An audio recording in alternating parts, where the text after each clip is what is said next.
Shabaaz Moghal is a mountaineer and the founder of outdoor adventure company Freedom Expeditions. He joins me now live from Leeds in the UK. Thanks, first of all, Shabaaz, for your time. Now, just tell us, first of all, what made Ueli Steck such a remarkable mountaineer? He had a vast online following and he had a reputation for speed climbing. Why was he so well known and admired?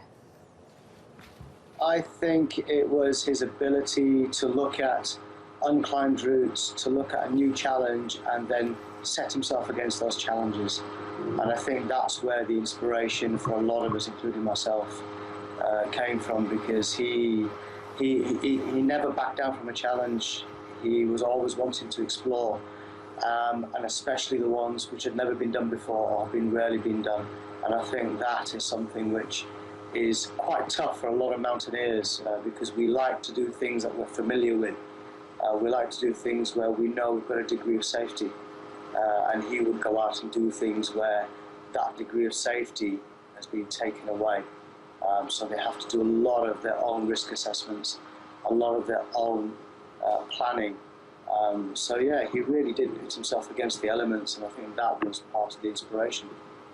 We don't know the situation in which he died, but do you, in regards to his reputation for speed climbing, do you think that that's something that put him at greater risk at all? Yes, I think there's an element of that.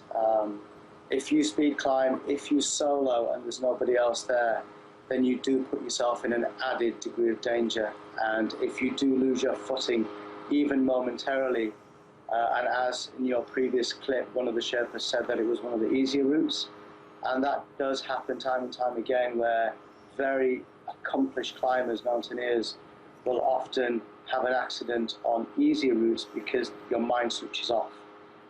And if you're going very, very fast, it's only a split second where your foot can slip. He was quite important in terms of mountaineering business as well. He worked with mountaineering companies to devise new climbing products. Just tell us more about that. How does his expertise contribute to these companies? Well, when he doing the things that he did, he came across so many different challenges and needed the right type of gear to accomplish these things he wanted to do. And he, as you say, working with various companies, came up with some fantastic stuff. To give you an example, he worked with Scarpa to develop a boot called the Rebel Light and the Rebel series, and these are the types of boots that he used on a lot of his expeditions, and especially the Eiger when he set his world record on the northwest of the Eiger.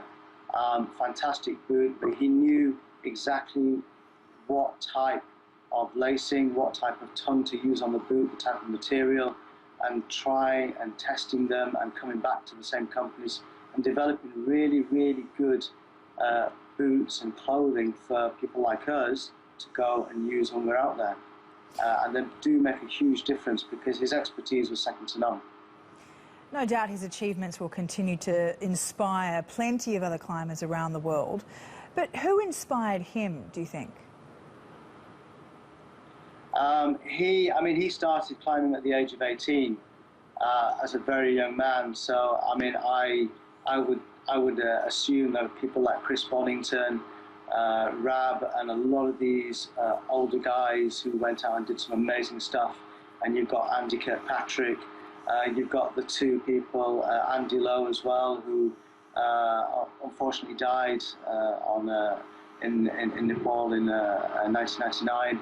And Ueli Steck was part of the team that found the body last year.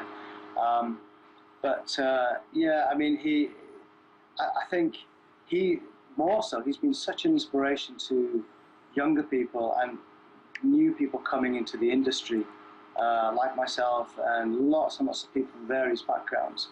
And absolutely massive inspiration.